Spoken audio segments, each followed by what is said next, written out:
महाराष्ट्र समेत पूरे देश में बीते 2 दिनों से सोशल मीडिया पर सोलापुर के किसान राजेंद्र चव्हाण की चर्चा हो रही है।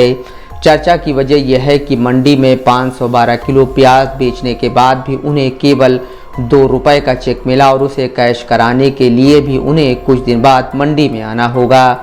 महाराष्ट्र के बजट सत्र की पूर्व संध्या पर आयोजित प्रेस कॉन्फ्रेंस में विपक्ष के नेता अजीत पवार ने भी इसका जिक्र किया। वहीं राज्य के डिप्टी सीएम देवेंद्र फडणवीस ने कहा कि राजेंद्र चव्हाण को 2 रुपये का चेक देने वाले सूर्या ट्रेडर्स का लाइसेंस रद्द कर दिया गया है।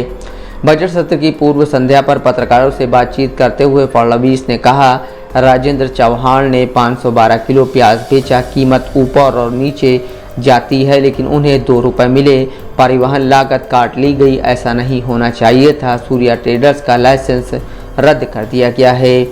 दरअसल महाराष्ट्र में इन दिनों थोक बाजार में प्याज 6 से 7 रुपये प्रति किलो और खुदरा बाजार में 20 से 30 रुपये प्रति किलो की दर से मिल रहा है। सोलापुर जिले के बर्शी तालुका के बोरगांव गांव के राजेंद्र तुकाराम चव्हाण ने 10 बोरी प्याज बेचा और मंडी में उन्हें परिवहन, ढुलाई और तौल करने का पैसा काटने के बाद 2 रुपये का चेक दिया गया। चव्हाण ने 2 एकड़ खेत में प्याज लगाया था। 17 फरवरी को राजेंद्र 10 बोरी प्याज सोलापुर के सूर्या ट्रेडर के पास ले गए। 10 बोरी प्याज का वजन 512 किलो था, लेकिन मानसूनी प्याज की कीमतों में गिरावट की वजह से राजेंद्र को 1 रुपये प्रति किलो के भाव मिले। वाहन किराया, हमाली और तुलाई के पैसे काटकर 2 रुपये का चेक उन्हें दिया गया। कृषि उपज मंडी समिति के व्यापारी सूर्या ट्रेडर्स ने राजेंद्र को 2 रुपये का चेक दिया। यह चेक 8 मार्च 2023 का है। उन्हें इस 2 रुपये के चेक को भुनाने के लिए वापस इसी केंद्र पर आना होगा।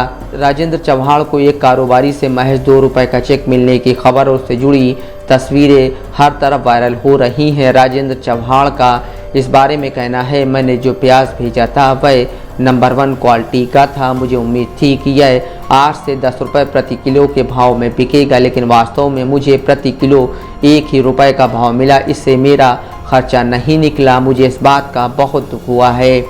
राजेंद्र चव्हाण का पूरा परिवार कृषि व्यवसाय में है। उनके परिवार में पत्नी, 2 बच्चे, बहू और पोते पोतियां हैं। चव्हाण ने कहा कि इस घटना से उनके पूरे परिवार को बहुत दुख हो रहा है। चव्हाण ने प्याज की लागत के बारे में बताया, प्याज के लिए उच्च गुणवत्ता वाले बीज 1800 रुपये प्रति किलो के हिसाब से मिलते हैं। प्रति एकड़ कुल 2.5 किलो बीज की ज़रूरत होती है। इसकी लागत 4500 रुपये है। उसके बाद बुआई, निराई, कटाई, खाद और श्रम आदि का खर्च मिलाकर कुल 60 से 70 हज़ार रुपये तक का खर्च पहुंच जाता है। इस प्रक्रिया में लगभग 4 महीने भी लगते हैं। फसल कटने के बाद उसे मार्केट कमेटी को भेजने का खर्चा भी अलग है। इसे समझाते हुए चव्हाण ने कहा, प्रति एकड़ 132 बोरी उपज मिलती है। एक बोरी में आमतौर पर 50 किलो प्याज होता है। ये बोरियां 350 रुपये प्रति बोरी के भाव बेची जाती हैं। इन बोरियों को एक ट्रक में लोड करने की लागत 10 रुपये प्रति बोरी है, जबकि परिवहन लागत 40 रुपये प्रति बोरी है। व्यापारियों को माल पहुंचाने के बाद माल की तुलाई, ढुलाई आदि की जाती है। संबंधित खर्चे काटने के बाद शेष पैसा किसानों को दे दिया जाता है। उन्होंने बताया, हमने पहले 6 से 7 रुपये प्रति किलो के हिसाब से बेचा था, लेकिन हमने ये माल दूसरे वाहन से भेजा था। चूँकि यह प्रोडक्ट नंबर 1 क्वालिटी का है तो हमने सोचा कि इसकी अच्छी कीमत भी मिलेगी।